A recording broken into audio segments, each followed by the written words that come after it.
선교사님들과 또 군내에 있는 우리 동역자님들에게도 성탄의 은혜가 함께하기를 기도합니다. 네. 제가 군내에 있을 때 야근을 많이 했습니다. 정보부대이기 때문에 주로 야간에 정보를 받아서 열심히 보호하는 그런 작업을 했는데, 야간 근무는 주간 근무보다 훨씬 힘들었습니다. 그래서 야간 근무를 한 후 잠을 자도 피곤이 잘 풀리지 않았습니다. 더 나가서 야간 이동 훈련을 하면은 그 후에는 아주 정신이 몽롱해졌습니다. 그만큼 야간에 이동을 한다거나 근무를 하는 일은 참 몸을 충나게 했습니다. 그런데 본문의 동방 박사는 이 먼 길을 야간에 움직여야 했습니다. 육신적으로 피곤할 뿐만 아니라 경비가 많이 들었고 시간도 많이 들었습니다. 이렇게 참 가정을 떠나서 또 직장을 포기하고 이 유대인의 왕을 찾아 나선 이유가 무엇일까요? 그 유대인의 왕이 누구이기에 이렇게 그들은 열심히 그 유대인의 왕을 찾아 나아갔을까요? 우리가 본문을 통해서 유대인의 왕이 어떤 분이신가를 깊이 배우기 원합니다. 그래서 우리도 동방박사들처럼 유대인의 왕을 찾고 그분께 경배를 드리기를 원합니다. 네. 첫째, 예수님은 유대인의 왕 구원자이십니다. 2000년 전 헤롯이 유대를 통치하던 때였습니다. 그 시대 유대 땅은 어두웠습니다. 로마가 유대 땅을 식민지 지배하였기 때문에 백성들은 고통을 당했습니다. 또 헤롯 왕이 폭정을 해서 더욱더 그들은 마음의 절망과 상처와 아픔이 많았습니다. 점점 이 땅은 어두워지고 소망이 보이지 않았습니다. 이러한 때 하나님께서는 새로운 역사를 시작하셨습니다. 그것은 유대 땅 베들레헴에 예수님을 우리 탄생시키게 하신 것입니다. 예수님 탄생으로 인해서 새로운 소망의 역사가 일어나게 되었습니다. 그러나 이 소식을 들은 이러한 가운데 사람들의 반응은 부정적이었습니다. 헤롯 왕과 예루살렘 사람들은 소동했습니다. 또 종교 지도자들은 메시아가 유대인의 왕이 베들레헴에 나신다고 했지만 그것을 알았지만 그곳에 찾아가지 않았습니다. 그들은 유대인들이었지만 예수님의 탄생에 대해서 별로 이렇게 탐탁하게 생각하지 않았습니다. 그러나 동방박사들은 달랐습니다. 본문에 보면 이 보라 하고 이 동방박사를 향해서 이들이 얼마나 훌륭한가를 말해주고 있습니다. 동방박사 그들은 참 유대인의 왕을 찾아서 험하고 먼 길을 여행을 했습니다. 그들은 여러 가지 참 고통과 아픔을 참아가면서 밤 여행을 했습니다. 그들이 누구입니까? 그들은 진리를 추구하는 구도자였습니다. 그들은 와이즈맨, 아주 깊은 최고의 지성인들이었습니다. 그들은 부자였습니다. 그들은 사회적으로 높은 위치에 있던 사람들이었습니다. 그들은 세상적으로는 부족함이 없고 다른 사람에게 부러움을 사는 자들이었습니다. 그들이 갈 때는 많은 군사들 또 노예들이 이제 함께 여행길에 떠났습니다. 그러니까 그들이 이제 멀고 험한 요단길을 건너서 강을 건너서 이제는 예루살렘에 당도했습니다. 뭐 동방박사들이 세 사람뿐만 아니라 많은 이 노예들과 병사들이 무리를 지어서 오니까 이 소식이 이제 예루살렘 전역에 퍼졌습니다. 그때 이제 왕과 온 예루살렘 사람들은 술렁거리기 시작했습니다. 동방박사들은 사람들에게 물었습니다. 2절을 함께 읽어보겠습니다. 시작. 유대인의 왕으로 나신 이가 어디 계시냐? 우리가 동방에서 그의 별을 보고 그에게 경배하러 왔노라 하니. 여기서 유대인의 왕이라는 유대 자손 중에서 탄생한 왕을 말하고 있습니다. 유대인의 왕이란 이제 인류의 구원자 그리스도를 일컬어 하는 말씀입니다. 성경에 유대인의 왕이라는 구절이 구원자임을 분명하게 나타내는 사건이 있습니다. 그것은 예수님께서 십자가에 돌아가실 때 일입니다. 그 십자가의 죄패에 뭐라고 썼습니까? 유대인의 왕이라고 썼습니다. 그 십자가에 죽으신 것은 우리 인류를 구원하기 위해서 이제 죽으신 것인데 그 죄패 예수님은 유대인의 왕으로 이제 기록하고 있습니다. 그런데 그것도 히브리어만이 아니라 로마어, 헬라어로 이제 세 가지를 썼습니다. 그것은 예수님이 구원자로 돼 이제 히브리어를 사용하는 이스라엘 백성뿐만 아니라 로마어를 사용하는 로마 제국의 전 사람들, 헬라어를 사용하는 모든 이방인들을 구원하는 구원자이심을 보여주고 있습니다. 동방박사들은 이 유대인의 왕, 인류의 구원자, 그분을 찾기 위해서 이 먼 길을 여행한 것입니다. 그런데 동방박사들이 어떤 문제가 있길래 이렇게 먼 길을 험한 길을 걸어서 유대인의 왕을 찾아왔을까요? 본문에 보면 이 답이 나와 있지 않습니다. 그런데 얼마나 이 심각한 문제이기에 이제 그들은 그 문제를 가지고 그 문제를 해결하기 위해서 유대인의 왕을 찾는 것입니다. 그들이 아무리 고민하고 아무리 노력해도 해결할 수 없는 심각한 문제가 무엇일까요? 분쟁과 싸움이 터지는데 도대체 인간의 힘으로는 이것이 해결될 길을 찾지 못하고 평화의 길을 찾지 못하는 것이 아닐까요? 아니면 우리 마음에 생기는 그 어두운 죄 문제 때문에 절망하고 고민하다가 구원자 그분에게 찾을 수 있을 것이다 기대를 하고 쫓은 것은 아니었을까요? 그들은 이 해결하지 못하는 그 심각한 문제를 가지고 유대인의 왕을 찾았고 이제 찾은 것은 어찌하든지 모든 희생과 대가를 지불하고서라도 이 문제를 해결해야겠다 이런 각오를 한 자들이었습니다. 그러다가 그들은 유대인의 왕, 인류의 구원자에 대한 소식을 듣게 되었습니다. 그런데 어느 날 하나님께서 이 하늘의 별을 보내주셔서 유대인의 왕의 별을 보내어 주신 것입니다. 이를 본 동방박사들은 주저하지 않고 별의 주인공을 찾아 나선 것입니다. 동방박사들처럼 우리가 해결하지 못하는 문제가 있다고 하면 유대인의 왕 그리스도 구원자를 찾아 나서기를 원합니다. 유대인의 왕 그리스도는 우리의 모든 문제를 근원적으로 해결해 주시는 분인 것입니다. 우리 마음의 죄와 죽음의 문제도 유대인의 왕 그리스도께서 해결해 주십니다. 진정한 사랑의 문제, 진정한 우리의 내면의 문제, 유대인의 왕 예수 그리스도께서 해결해 주십니다.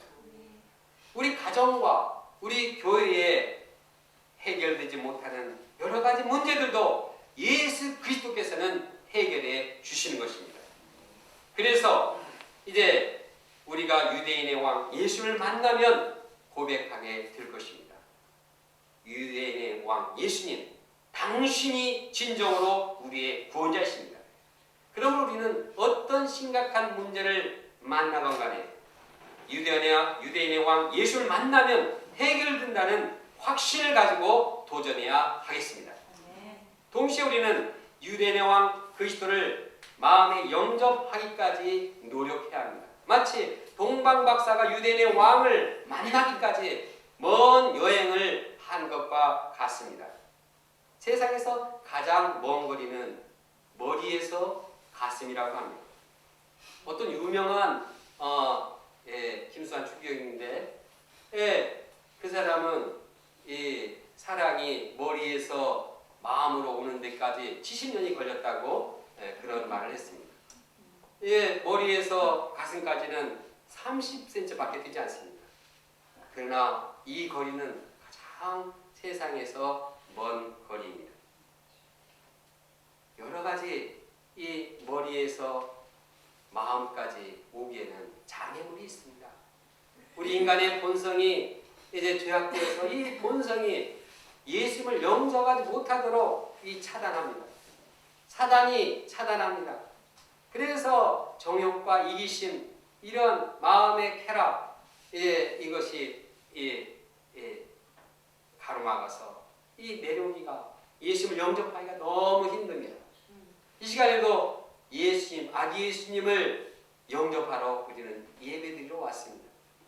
그런데 이 머리에 예수님, 그 예수님이 마음에 살아있는 그런 분도 있을 것이고, 아직도 메시지를 들으면서도 자꾸 딴 생각이 나서 거리는 멀고 예수님은 마음에 들어오지 않는 분들도 있을 것입니다.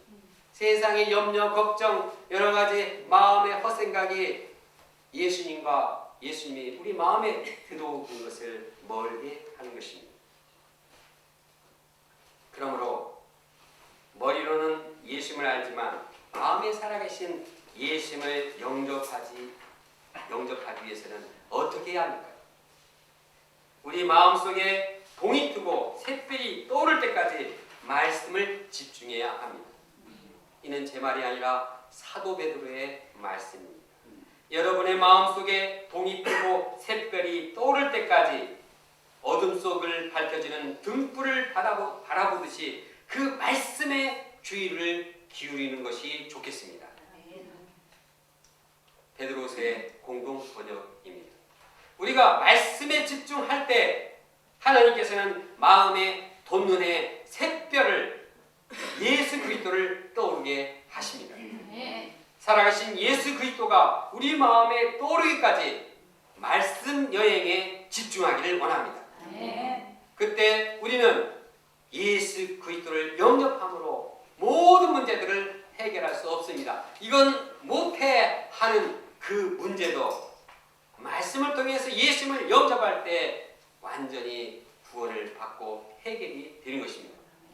둘째, 예수님은 목자로서 섬기십니다. 헤롯 동방박사 일행이 유대인의 왕을 찾아 예루살렘에 들어왔다는 소문을 들었습니다. 이때 헤롯은 종교 지도자들을 다 불러 모았습니다. 그리고 종교 지도자에게 물었습니다. 유대인의 왕이 그런 사람을 찾으러 왔다는데 그 유대인의 왕이 어디서 난다고 했어? 그런데 종교 지도자들은 아주 성경을 잘 알았습니다. 그것은 베들레헴입니다. 그리고 성경을 인용해서 보충 설명도 했습니다. 다 같이 6절을 함께 읽겠습니다. 시작. 유대 땅 베들레헴아, 너는 유대 고을 중에서 가장 작지 아니하다. 내게서 한 다스린 자가 나와서 내 백성 이스라엘의 목자가 되리라 하였습니다.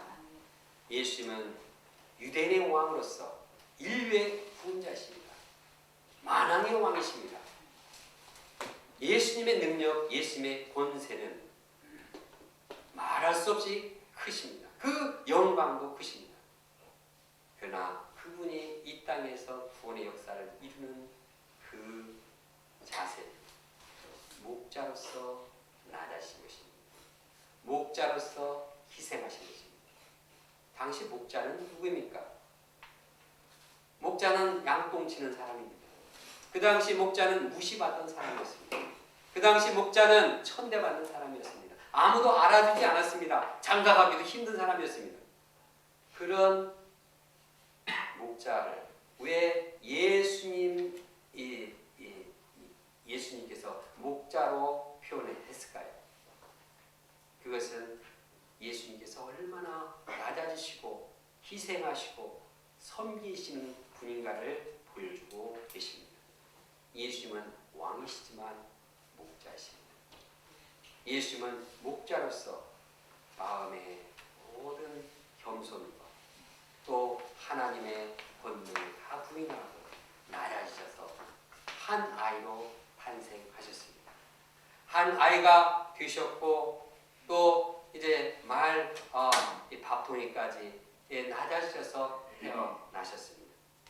예수님은 왕이시지만 예루살렘에 입성하실 때 나귀 새끼를 타고 비틀거리면서 이 땅에 오셨습니다. 그분은 겸손하신 왕이십니다. 그분은 어떤 영혼들도 다 품고 섬기시는 분이십니다. 흉악한 죄인들까지도 다 품고 사랑하시고 낮아서 섬기시는 분입니다. 결국에는 예수님은 양떼를 위해서 자기 목숨을 버리시는 선한 목자가 되십니다. 마태복음에 보면 목자 되신 예수님을 여러 가지 모습으로 표현하고 있습니다. 먼저 예수님은 목자로서 우리 연약함을 친히 담당해 주십니다.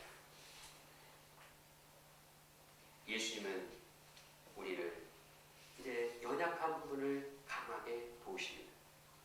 예수님은 상한 갈대를 꺾지 않으시고 꺼져가는 심지를 끄지 않으십니다. 갈대가 상하면 갈대까지 간 것입니다. 그러므로 꺾어버리는 것이 상책입니다. 꺼져가는 심지는 빛을 발하지 못하고 꿀만 풍기기 때문에 꺼버리는 것이 좋습니다. 그러나 예수님은 상한 갈대로 꺾지 않으시고 이제 회복시켜서 거목으로 만드십니다. 꺼져가는 심지도 다시 활활 타오르는 횃불이 되게 하십니다. 또한 예수님은 목자의 심정을 가지고 우리를 불쌍히 여기시는 목자이십니다. 예수님은 자신이 버림받았기 때문에 버림받은 자들을 잘 이해하십니다. 예수님은 고난을 받으셨기 때문에 고난받은 자를 누구보다 잘 알고 도우십니다. 예수님은 가난하게 사셨기 때문에 가난한 자의 그 고통을 불쌍히 여기시고 이해하십니다. 예수님은 우리 각자가 어떤 형편에 처해 있더라 할지라도 그것을 이해하시고 긍휼히 여기시고 낮아져서 섬기시는 분입니다. 예수님은 인격적으로 우리를 이해하고 긍휼히 여기십니다. 어떻게 그렇게 할 수 있는가? 이렇게 따지지 않고 정지지 않고 그럴 수밖에 없었겠구나 하고 이렇게 이해하시고 우리를 섬기시는 분입니다.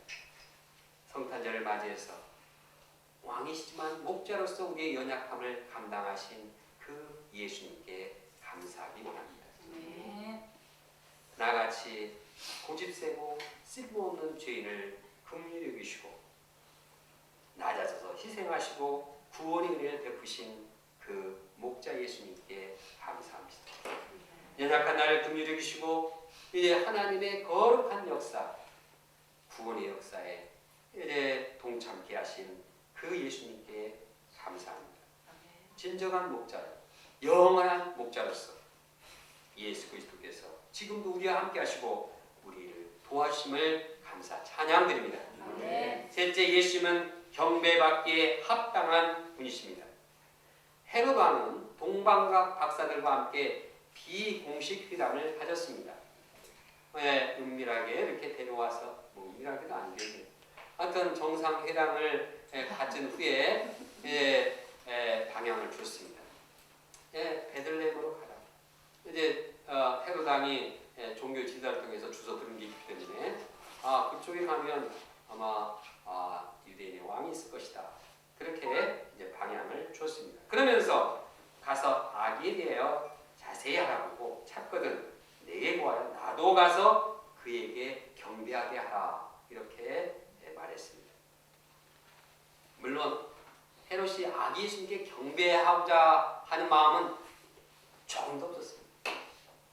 그런데 이렇게 말하는 것은 참 헤롯이 동방박사를 돕는 것처럼 이렇게 선심을 쓰는 것처럼 하다가 죽이려고 하는 아기 예수님을 죽이려고 하는 계략이 숨어 있었습니다. 동방박사들은 헤롯 왕의 말을 듣고 베들레헴으로 떠났습니다. 그들이 길을 갈 때 동방에서 보던 그 별이 다시 나타났습니다. 이걸 보면 이 별을 잠시 잃어버린 것을 알 수가 있습니다. 그런데 하나님께서 동방박사들에게 다시 별을 떠오르게 하셔서 이제 유대인의 왕 예수 그리스도를 께로 인도한 것을 알 수가 있습니다. 별은 베들레헴에 와서 이제 아기 있는 곳에 멈추었습니다. 그때 그들은 별을 보고 말할 수 없이 기뻐했습니다. 왜냐하면 그 별이 머물러 선 것을 보았을 때 그들이 찾던 유대인의 왕 아기 예수님을 발견했기 때문입니다. 그들에게 수고와 고난이 많았던 만큼 유대인의 왕 아기를 발견했을 때 그 기쁨은 더욱 컸습니다. 그런데 동방박사들은 별의 주인공인 아기 예수님을 보고서 기쁘고 그냥 돌아가지 않았습니다. 아기 예수님께 경배했습니다. 집에 들어가서 아기와 그 어머니가 함께 있는 것을 보았는데 엎드려 누구께 경배했습니까? 나이 많은 성모 마리아에게 경배했습니까? 어린 아기 예수님께 경배했습니다. 그들은 아기 예수님의 그 모습 속에서 하나님의 모습, 구원자의 모습을 발견한 것입니다. 그들은 아기 예수님이 경배받기에 합당한 구원자이심을 알았습니다. 이로써 성경은 동방박사들이 예수님께 경배한 최초의 사람들로 기록하고 있습니다. 동방박사들로 시작해서 이제 무수한 사람들이 예수님께 경배했습니다. 예수님은 자기를 따르던 여자들에게 경배를 받았습니다. 예수님은 11제자에게 경배를 받으셨습니다. 예수님은 이방인과 유대인들에게 많은 사람들에게 경배를 받으셨습니다. 사도 바울은 예수님께서 경배받기에 합당하신 분임을 말씀하고 있습니다. 하늘에 있는 자들과 땅에 있는 자들과 땅 아래 있는 자들로 모든 무릎을 예수의 이름에 꿇게 하시고 라고 말하고 있습니다. 요한계시록도 예수님께서는 경배받으실 분임을 말씀하고 있습니다. 죽임을 당하신 어린 양은 존귀와 영광과 찬송을 받기에 합당하도다. 이와 같이 예수님은 유대인의 왕으로서 또한 왕이지만 겸손히 낮아져서 자기 목숨을 희생함으로써 모든 사람, 모든 피조물에게 경배받기에 합당하신 분입니다. 아기 예수님께 경배하는 동방박사를 통해서 우리는 그리스도를 만난 후에 어떻게 해야 되는지를 배우게 됩니다. 그것은 예수 그리스도께 경배하는 것입니다. 왜 우리가 주님께 경배해야 합니까? 왜냐하면 주님께서 가장 원하시는 것이 우리에게 경배받는 것이기 때문입니다. 예수님은 우리의 경배를 기뻐 받습니다. 예수님은 우리가 예배드리기를 간절히 원하십니다. 사실 주님께서 없는 게 뭐가 있습니까? 만물을 창조하신 그 분인데 없으신 것이 없는데 그분이 뭘 우리에게 원하겠습니까? 그분은 우리에게 원하신 것을 우리가 경배하는 것입니다. 예배드리는 것입니다. 주님을 주님으로 인정하고 주님을 주님으로 알고 감사하는 것입니다. 주님을 사랑하고 그분을 높이는 것입니다. 주님을 인정하고 이제 그분께 마음을 들여서 경배하는 것입니다. 그러므로 우리가 소처럼 주의 일을 한다고 소처럼 충성하기보다도 먼저 주님을 알고 주님을 사귀며 주님께 경배하기를 먼저 해야겠습니다. 하나님께서는 우리가 예배드리는 것을 기뻐하십니다. 예수 그리스도께서는 과거와 같이 현재에도 우리의 경배를 받기를 원하십니다. 또 예수님께서는 미래에도 우리의 경배를 받기 위해서 다시 오실 것입니다. 우리의 마음이 경배를 드리는 마음으로 충만해야 하겠습니다. 우리는 그리스도께 경배하기 위해서 태어난 존재입니다. 그리스도께 경배하고 예배 드리는 것이 우리 인생의 궁극적인 목적입니다. 그래서 사도 바울은 우리 신자의 그 온 몸을 거룩한 산 제사로 드리도록 했습니다. 이것이 영적인 예배라고 말하고 있습니다. 나의 삶, 나의 몸, 나의 모든 것을 예수님께 드리는 것, 이것이 우리가 드려야 할 예배요 경배일 것입니다. 그런데 우리가 이렇게 그리스도께 경배하고 예배 드리면 우리가 받는 유익들도 많이 있습니다. 아주 그것은 큰 것입니다. 우리는 예배를 통해서 하나님과 교제를 나누게 됩니다. 예배를 드리면 이제 그분을 높이 평가하고 그분의 가치를 드리고 그분을 사랑하고 그분과 교제하면서 그분의 형상을 덧입게 됩니다. 우리가 자기 배우자, 자기 친구들과 같이 놀다 보면은 이 비슷해지는 것처럼 우리가 주님께 예배하면 주님의 형상, 주님의 거룩함, 주님의 사랑이 우리 마음 가운데 함께 하는 것입니다. 예배를 통해서 우리 삶의 모든 부분이 영향을 받게 됩니다. 엘버트 파머라는 신학자는 말합니다. 예배는 에너지를 방출하는 힘과 같은 것입니다. 그 에너지는 우리 속에 흘러들어와서 한층 더 고양된 삶을 살게 합니다.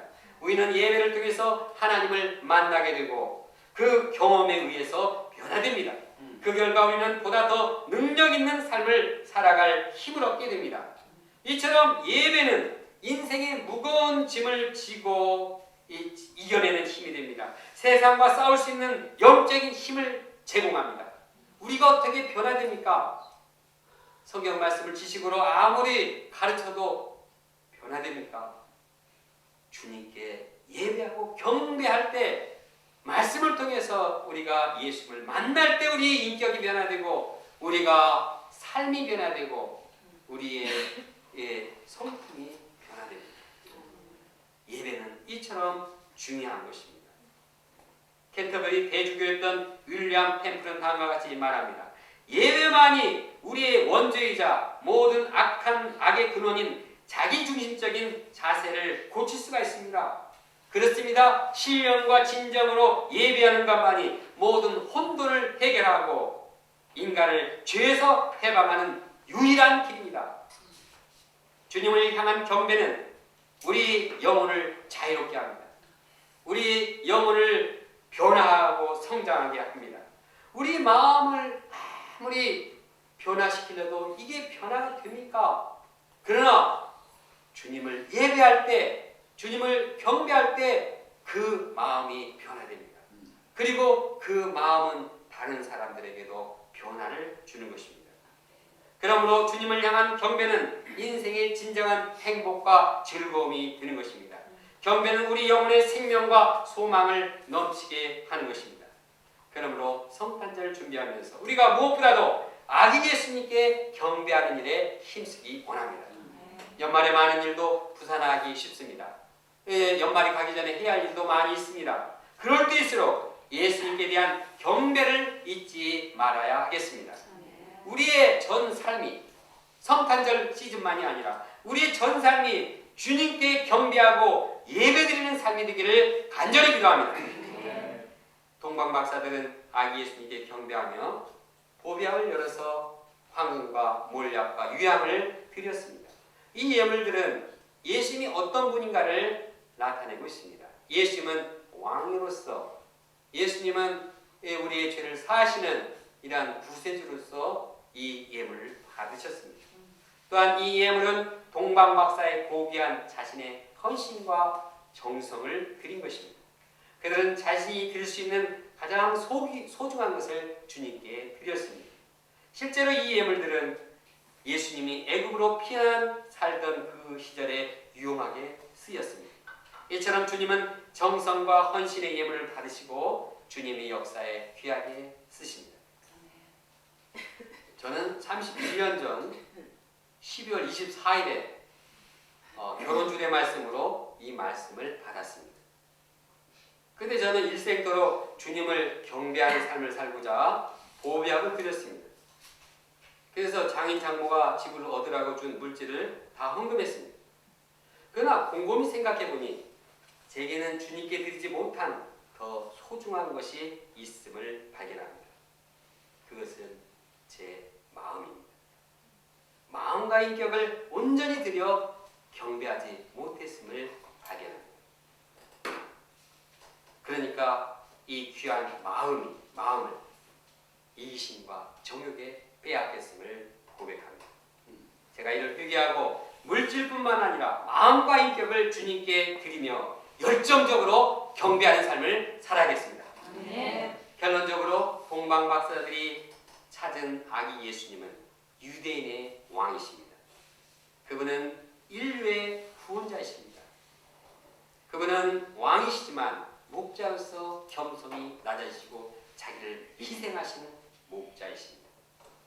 그분이야말로 모든 사람들에게 경배를 받기에 합당한 분이십니다. 우리가 예수님을 마음에 영접하고 구원의 은혜를 누리면서 그분께 경배하는 삶을 살기를 간절히 기도합니다. 다 같이 6절 말씀을 함께 읽겠습니다. 시작. 유대 땅 베들레헴아, 너는 유대 고을 중에서 가장 작지 아니하노라. 네게서 한 다스린 자가 나와서 내 백성 이스라엘의 목자가 되리라 하였습니다.